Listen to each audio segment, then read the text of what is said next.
2, 3 and 4. Sister puaka. Boleh. Okay, hai, Assalamualaikum hampa semua. Welcome back to my channel. It's me, Kalia.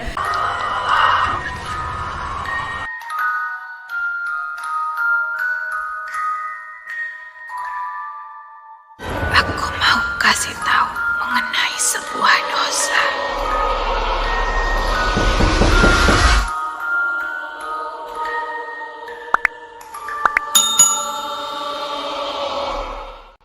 So, okay, macam hampa yang dah tahu, yang ni kali kedua yang kita buat Kali untuk kedua. sister puaka. Okay, kepada hampa yang still tak tahu lagi apa benda tu sister puaka, itu adalah segmen baru untuk YouTube aku dengan Kak Nan.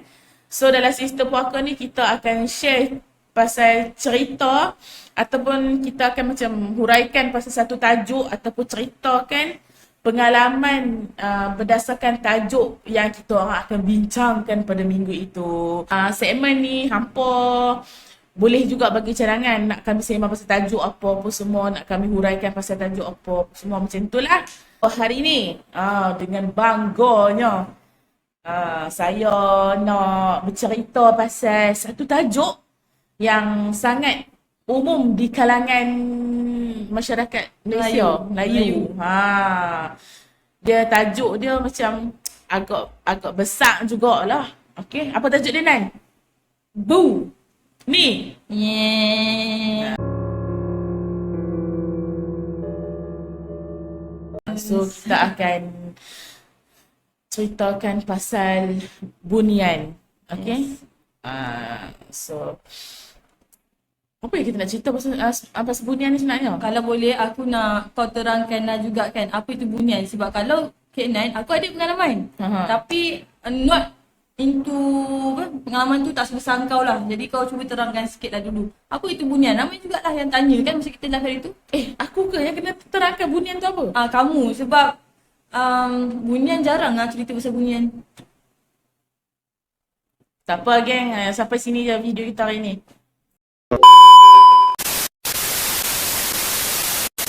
Aku akan ceritakan aku punya pandangan ataupun apa yang aku tahu untuk pihak aku lah.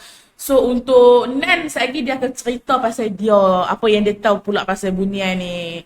Macam aku sendiri untuk terms bunian ni bagi aku sama je. Dia sama je macam jin-jin yang lain. Tapi kefahaman aku sendirilah, bunian ni adalah satu makhluk jin yang mana dia punya agama adalah agama Islam. Kira sebab jin kan macam manusia juga. Mereka pun ada agama mereka. Ada yang Islam, ada yang kafir kan. So, selalunya kita akan difahamkan bunian ni jin Islam. And yang jin-jin lain ni adalah jin kafir lah. Sebab tu dia suka kacau manusia.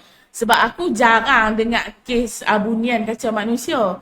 Selalunya bunian dia akan colek manusia saja kan, macam kekeh yang hilang apa semua tu kan. Tu sebab dia suka kan. Dia suka and then diorang bela kat situ.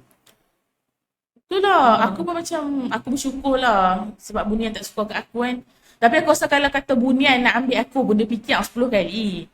Dia macam bila nak bawa balik kan macam, ni kalau bawa balik Minah ni kan selalu makan beras sekampik tu tahan sebulan. Dia kalau bawa balik Minah ni dah jadi 3 kampik. Oh tak boleh.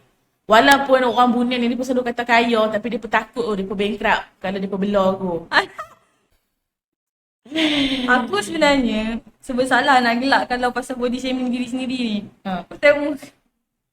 Tak, betul. Kalau aku jadi bunian, aku tak nak ambil orang gemuk. Nak colek yang susah. Okay. Okay. Isu pula dah. Itulah apa yang aku faham pasal konteks bunian ni. Okay. So, macam Hana sendiri memang ada lah pengalaman juga pasal bunian. Ada tapi tak banyak. Tak Cuma banyak. macam mana pengalaman kau mesti banyak kan?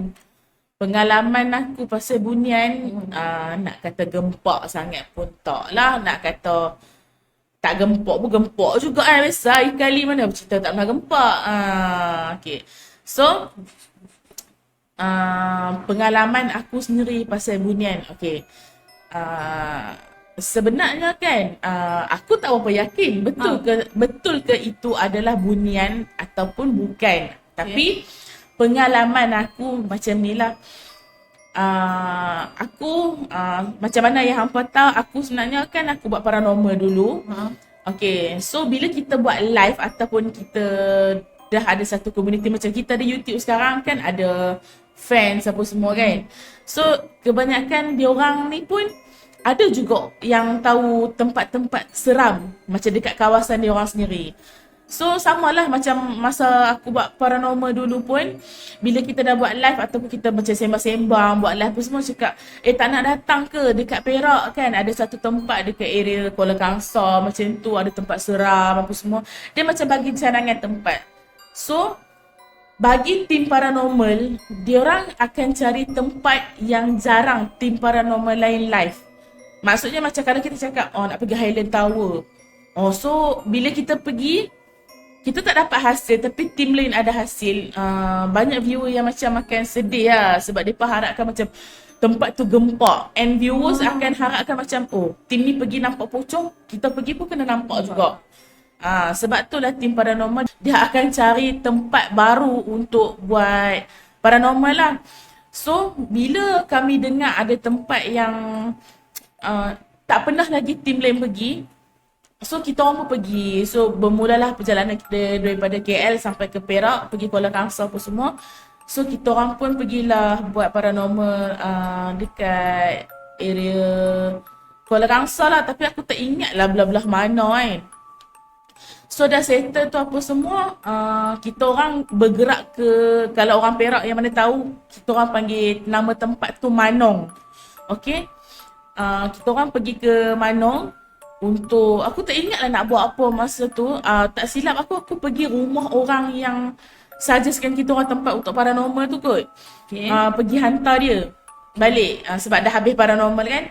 Masa tu aku dengan member aku tinggal berdua dalam kereta. So kita orang ni daripada Manong on the way nak ke Kuala Kangsar untuk tidur lah, cari tempat tidur lah. Member lelaki perempuan lah? Member aku lelaki. Okay. So masa tu dalam pukul 1 macam tu kot. And biasalah balik paranormal ni kadang-kadang lapak. Kalau macam KL, kedai 24 jam. So habis paranormal je kita orang akan singgah mamak ke apa pergi makan. Tapi malam tu kita orang ni jadi macam, aku tak tahu lah jadi bodoh ke blur ke macam mana kan. Benda tahu dah pukul 1 lebih kan. Masa kita orang lalu satu jalan ni, kawasan tu dia macam seberang jalan ada kedai-kedai kayu yang lama, macam kedai-kedai apek-apek yang dulu. Kedai-kedai kayu yang lama. Lepas tu itu belah kiri kita orang lah. Belah kanan ada satu surau lama. And sebelah tu ada tapak pasar malam. Okay, tapak pasar malam tu meriah lah dengan lampu-lampu apa semua ni kan. So, bila kita orang nampak tapak pasar malam tu, kita orang macam, weh ada pasar malam lah, singgah lah beli barang nak makan sebab lapar. Okay, sebab lapar. Aku dengar dulu macam dah sound pelik sikit. Okay, so kita orang pun parking lah. Dia macam, sini surau, sebelah ni tapak pasar malam, macam tu lah. So, kita orang pun parking lah tepi surau apa semua kan. Okay, dah parking tu, kita orang pun masuk dalam. Kita orang masuk je, entrance pasar malam tu, semua orang yang dekat pasar malam tu pusing tengok. Semua orang? Semua orang yang ada dekat pasar malam tu. Dia punya, apa nama dia tu? Klien. Dia punya customer pun, visitor pun. Semua, orang yang niaga ke apa ke semua tengok. Tapi disebabkan aku kan rabun satu hari. So aku nampak macam kabur-kabur, aku tak nampak jelas lah muka. So macam asal dia orang tengok kita kan. Lepas tu masa tu aku free hair and rambut aku berwarna. So aku macam segan lah. Sebab situ kan kawasan kampung. Kampung kan macam jarang nak tengok orang yang keluar-keluar rambut merah macam tu, jarang. So aku macam malu tu kan. Macam kalau aku tak tahu aku pakai tudung pun tak apa. Aku jadi macam tu. So aku ingat orang tengok aku sebab yalah kita orang bandar macam tu lah maksud dia. So masuk jalan-jalan apa semua kan. Tapi yang tak bestnya dekat situ, dia punya suasana. Okay, kalau kita pergi pasar malam, kita akan dengar bunyi generator. Bunyi orang bersembang, menggoreng apa semua. Tapi pasar malam yang kita orang pergi tu, tak ada satu bunyi and senyap sunyi. Macam, sekejap, kita bagi silent moment. Macam ni lah. Senyap. Lepas tu aku macam pelik gila macam, pasal malam ni senyap kan? Member aku sampai bisik macam, ni pasal malam orang bisu ke apa? Macam tu. Bila dah semua senyap macam tu, kita orang macam, tak apalah beli je lah kot kan. So kita orang beli, apa yang aku ingat, member aku dia beli kopok leko. Tak. Aku tak ingat lah aku beli apa. Tahu tak macam kuih Tayap. akuk akuk belauk, cara belauk. Oh, cara. Ah, Yang kecil-kecil Yang tu. kecil-kecil tu aku beli tu. So kita orang pun beli macam ringan-ringan lah. Lepas tu macam makanan-makanan lain pula, kebanyakan ni makanan tu macam kita orang ni tak pernah tengok. Tak tahu nama apa. Macam pelik-pelik sikit. Dia makanan nampak sedap tapi kita orang tak tahu nama dia apa. Macam tu. Lepas tu member aku tanya, tu benda apa? Tak pernah tengok apa yang cakap kan. Tak tahu ni makanan orang kampung kot, makanan orang Perak. Macam tu kan. Lepas tu dia katalah kat aku, bukan duduk taping ke dulu kan. Takkan hang tak tahu cakap. Tempat aku duduk tu bandar. Tapi tempat yang kita orang pergi tu sekarang macam hulu Perak macam tu. So macam pedalaman sikit. So dia kata, okey lah. Lepas tu tak apalah. So kita orang tak beli air apa pun. Kita orang beli macam tu je. So kita orang pun balik. Tapi masuk on the way nak balik tu, aku dah jadi macam gastrik apa semua tau. So tiba-tiba keluar je pada pasal malam tu, kita orang ni jadi macam panas, dahaga, rasa mulut kering apa semua. Okay. So dalam kereta memang ada standby air lah. So kita orang ni minum air dengan banyak Dah sampai je tempat macam homestay kita orang tu. Lepas tu masuk, lepas tu kita tidur lah. Sorry. Sebab orang kata kalau masuk tempat bunian ni, dia punya waktu sebenarnya sangat lambat daripada kita. Contoh kalau diorang 1 hari, sebenarnya kita dah left dunia kita 1 tahun. Okay, apa tu? Lepas tu aku nak tanya, masa kau masuk pasar malam tu, kau tahu tak pukul berapa sini? 1 lebih macam tu lah. Kau keluar? Itu aku tak tengok jam. Okay, tak apa. So kita orang pun dah balik, dah sampai dekat homestay tu. Masuk masing-masing rehat, lepas tu tidur. So kita orang terlupa makanan, kita orang tertinggal dalam kereta sebab masing-masing dah mengantuk, letih. Dia jadi macam pening apa semua, macam orang mabuk, tak cukup tidur bila keluar daripada pasar malam tu. So esok pagi tu bangun sebab orang yang suggestkan tempat kita orang, hampa jangan salah faham, dekat homestay tu bukan kami berdua, ramai lagi, tapi kru lain dia orang dah gerak dengan kereta lain. Sebab dia orang dah letih kan. So kita orang yang dipertanggungjawabkan untuk hantar Dek lah. Dek Mamat tu lah, Mamat yang tunjukkan kita orang tempat tu. So esok pagi tu kita bubuh nama orang tu Mamat lah, senang kan. Si Mamat ni datang lah nak bawa breakfast kat kita orang apa semua kan. Lepas tu okey lah sembang. Lepas tu tiba-tiba member aku cakap macam ni, weh, rugi tu makanan kita semalam. Lepas tu yang si Mamat dia tanyalah makanan apa kan. Cakap, tak, semalam kita orang waktu on the way balik lepas hantar hang tu, adalah singgah satu pasar malam ni. Belilah makanan sebab lapar kan. Lepas tu tertinggal dalam kereta sebab sampai rumah dah letih, rasa nak tidur je. Lepas tu Mamat ni macam, pasar malam? Dekat mana? Dia cakap macam tu kan. Lepas tu member aku dah cerita lah, yang ada dekat Surau Lama ni jalan nak pergi kat tepi Sungai Perak apa semua. Macam tu lah. Lepas tu Mamat ni macam pelik lah. Okay. Lepas tu dia kata, Sagi nak balik rumah aku kan, nak ambil barang. Dia kata macam tu kan. Boleh tak kalau hampa tunjuk dekat mana pasar malam tu? Hampa ingat lagi tak? Lepas tu member aku cakap, senang lah ingat lah. Sebab pasar malam tu betul-betul tepi surau. Okay, tak apalah. So on the way nak pergi rumah Mamat tu, lalulah tempat tu. So dia kata lah, inilah surau. So kami parking depan surau. Lepas tu kan, Mamat tu dia tengok kita orang macam, hampa ni betul ke? Kan? Kata, betul lah, pasal apa? Lepas tu dia kata, okey, hang ke depan sikit. So kita orang pun ke depan lah sikit. Bila ke depan, dia kata, dekat mana tapak pasar malam tu? Masa tu kan, member pun dia nak tunjuk ni, dia macam,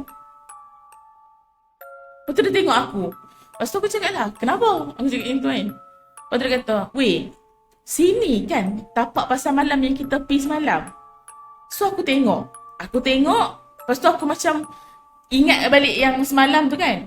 Aku macam, okay, tak apa, kita parking sini kedai. Aku cakap, sini lah weh, kita datang. Weh, asal semak weh kat sini. Tempat yang kita orang pergi semalam tu semak sebenarnya. Memang sebab tak ada lah orang kata semak hutan tebal ke apa. Tak, tapi alalang dekat lutut apa semua. Sedangkan kawasan tu masa kita orang masuk semalam, kawasan tu dia macam luas gila. Lepas tu macam terang, macam meriah apa semua. Tapi tempat yang kita orang tengok tu macam macam mana nak kata, macam satu tanah lapang yang tak ada lah besar mana pun, lebih kurang seorang tamu aku macam tu, kecil je. So aku terfikir macam mana semalam kita boleh sampai sini, kita nampak orang niaga apa semua. Aku tengah je macam kau sendiri yang masuk tempat tu. So I can agree. Like macam, what if kalau kau makan makanan tu? Kalau aku pening tak pening, nak makan. Oh tak, sebab kita orang jadi macam mabuk tau tak? Macam tak tahulah. Bukan nak kata kena rasuk lah. Susah nak cakap benda tu, tapi bila keluar je daripada tempat tu, automatik rasa macam penat apa semua. I faham sebab kalau kita clash dengan dia punya tempat kan. Macam ni tempat kita, ni pun tempat dia orang. Kalau aku akan dapat satu vibing yang ada wave kat kepala. Dia tak pening. Dia tak pening. Tapi dia kacau otak. Macam tu. So masa tu aku macam, apa cakap kan, apa benda? Sebab takkan kita masuk dalam semak-semak tu semalam. Ya. Aku fikir-fikir benda tu sampai macam jadi orang bodoh tau tak? So yang member aku ni pula, bila dia dah tengok, dia jadi macam lost. Sampai dia macam hilang diri dia masa tu. Dia bukanlah kena rasuk ke apa, tapi dia macam hilang diri dia sampai kan kita orang kena bawa dia pergi jumpa macam dekat belah-belah sana pun tak silap aku macam ada orang asli. Dia orang akan panggil Tok Batin So dia orang bawa dia pergi jumpa Tok Batin untuk berubat. Bukanlah berubat apa, maksudnya macam pulihkan semangat. Macam tu. Sekejap aku tanya, kalau hilang diri tu orangnya macam ataupun dia tak kenal nama siapa, tak ingat. Tak, dia jadi dia macam nak cakap pun tak nak. Tapi kan, kalau macam minum kita bagi air kat minum dia minum. Tapi dia tak boleh bercakap. Jadi dia orang bodoh. Macam tu Makan tak? Makan tak? Selagi orang tak suruh tak buat ke? Selagi orang tak suruh tak buat. Weh, masuklah kereta. Weh, macam ni. Asal kau tak minta duit dia masa tu? Bunguk lah kau. Kalau kau tiba-tiba kau terfikir yang semalam kau pergi pasal malam, hari ni kau tengok tempat tu semua, kau sempat nak pau orang? Tak. So dia jadi macam tu. Memang jadi blur apa semua. Sampailah pergi jumpa Tok Batin. Lepas tu Tok Batin dia tak katalah benda tu bunian, tapi dia kata macam ada makhluk lain ganggu. Tapi dia kata bukanlah disebabkan orang tu, sebab dia ni macam terkejut sendiri. Faham. Dia terlalu terkejut sampai terkedu nak bilang apa. Dia macam tak boleh terima pun ada macam tu lah. Walaupun kita orang pergi buat paranormal, jumpa benda tu depan mata, tapi bukan dalam situasi yang kita orang tak bersedia macam tu. Macam kita bukan buat paranormal, tiba-tiba kita sampai ke sana. Macam tu. So macam agak kesian lah kat dia masa tu, sampai dia ambil cuti untuk buat paranormal 2 bulan apa semua. Sampai tahap macam tu. Itu sajalah aku punya cerita untuk hari ni. Untuk hari ni. Maksudnya ada lagi lah pasal bunian kan? Ada lagi, tapi next time lah pula sebab dah agak oleh apa. Begitu. So apa dia aku nak cakap tadi? Aku nak cakap apa? Aku yang nak cakap apa? Apa-apa je lah. So sampai situ je aku punya kisah untuk hari ni. So kalau hampa nak dengar cerita pasal bunian lagi, tapi diceritakan oleh Kek Nan pula, senang cerita Kek Nan punya pengalaman pula lah pasal bunian, jangan lupa masuk YouTube channel Kek Nan lepas ni, okay? Yes. So hampa jangan pergi mana-mana, nak pergi berak, nak pergi kencing, ambil masa 2 minit saja. Lepas ni semua pakai masuk Kek Nan punya channel. Let's go.